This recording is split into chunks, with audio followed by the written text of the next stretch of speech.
On est sûr de ce qu'on a vu là où on a regardé. Mais on peut très bien passer à côté d'une découverte exceptionnelle qui est à 5 mètres à droite, à gauche.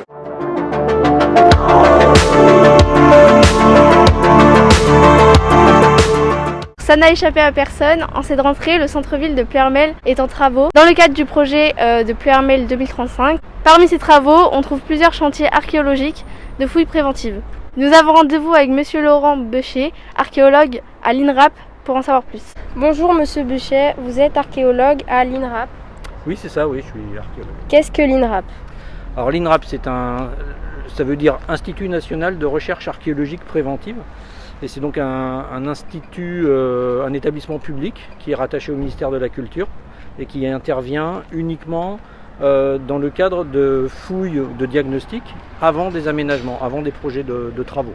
En quoi consistent les fouilles préventives? Ça répond à une législation qui n'est pas très ancienne, qui a seulement 20 ans, et donc qui dit que pour tous travaux d'aménagement susceptibles d'abîmer ou de détériorer du patrimoine archéologique, on doit, l'aménageur, quel qu'il soit, privé, public, doit s'assurer de la présence de vestiges, et c'est ce qu'on fait ici à Ploërmel. Comment avez-vous choisi ces emplacements? Alors les emplacements, on les choisit en fonction des travaux qui vont être réalisés. Il y a beaucoup de contraintes, on n'intervient pas exactement où on veut. Qu'espérez-vous trouver dans les sous-sols de Ploërmel? Alors je vous disais, Ploërmel, c'est une ville médiévale bien connue, voilà, une ville qui a un passé important, et on connaît très très mal Ploërmel d'un point de vue archéologique. Les historiens ont un peu travaillé sur Ploërmel, mais les archéologues très très peu. Et donc on est intervenu à 3 emplacements. Le premier devant l'église Saint-Armel, où là les travaux vont toucher l'ancienne muraille, l'ancienne enceinte, et donc on a pu retrouver la base d'une tour avec un escalier qui descendait à la salle basse de cette tour. On est intervenu également place d'Armes, où on était juste sur le fossé de la ville, et là il se trouve qu'il y avait, dans le sondage qu'on a fait, il n'y avait rien du tout. Et ici, place Lamennais, on est également à l'extérieur de la ville, mais on est près d'une entrée importante. Et donc on pouvait suspecter la présence d'un faubourg, c'est-à-dire d'un quartier qui se développe à l'entrée des villes au Moyen-Âge, d'autant plus que il y a le couvent des Carmes qui était juste à côté, qui pouvait aussi générer le développement de ce faubourg. Et c'est le cas d'ailleurs, vraisemblablement, on a des traces de maisons ici qui correspondent aux fondations de maisons anciennes qui ont été rasées ensuite pour l'aménagement de la place. Avez-vous étudié l'histoire de la ville, d'anciens plans pour préparer ces travaux? Alors un tout petit peu, parce que c'est vrai qu'on intervient dans l'urgence, mais il y a quelques temps, on a des collègues qui sont intervenus sur la place du tribunal, donc de l'autre côté de Ploërmel. Et là, dans ce cadre-là, il y a un collègue historien qui travaille pour nous à l'INRAP, qui avait fait une étude un petit peu globale de l'enceinte de la ville, et donc on a pu bénéficier de son étude dans le cadre de ce diagnostic. Que se passe-t-il si vous faites une découverte importante?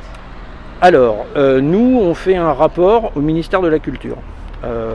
Notre mission, c'est juste de dire s'il y a des vestiges, s'il y en a, à quoi ça correspond, de quand ça date, sur quelle épaisseur éventuellement ces vestiges se développent, ou sur quelle longueur, quelle largeur, quelle emprise.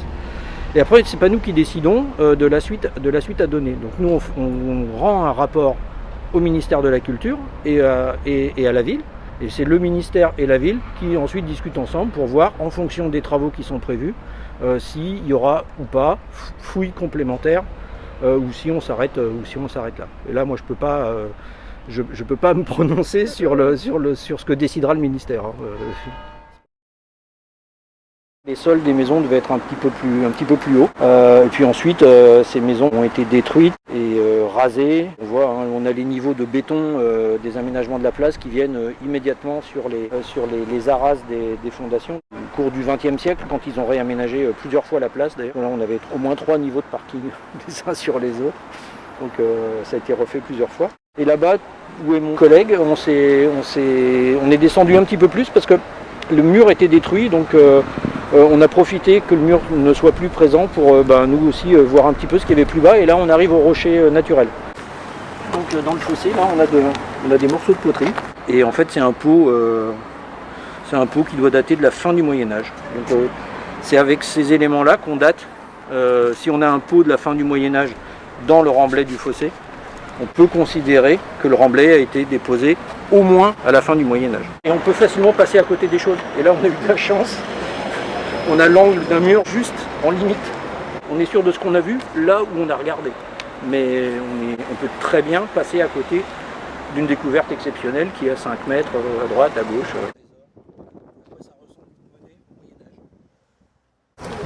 Donc souvent c'est même pas lisible, c'est complètement corrodé parce que c'est surtout du cuivre avec de l'argent.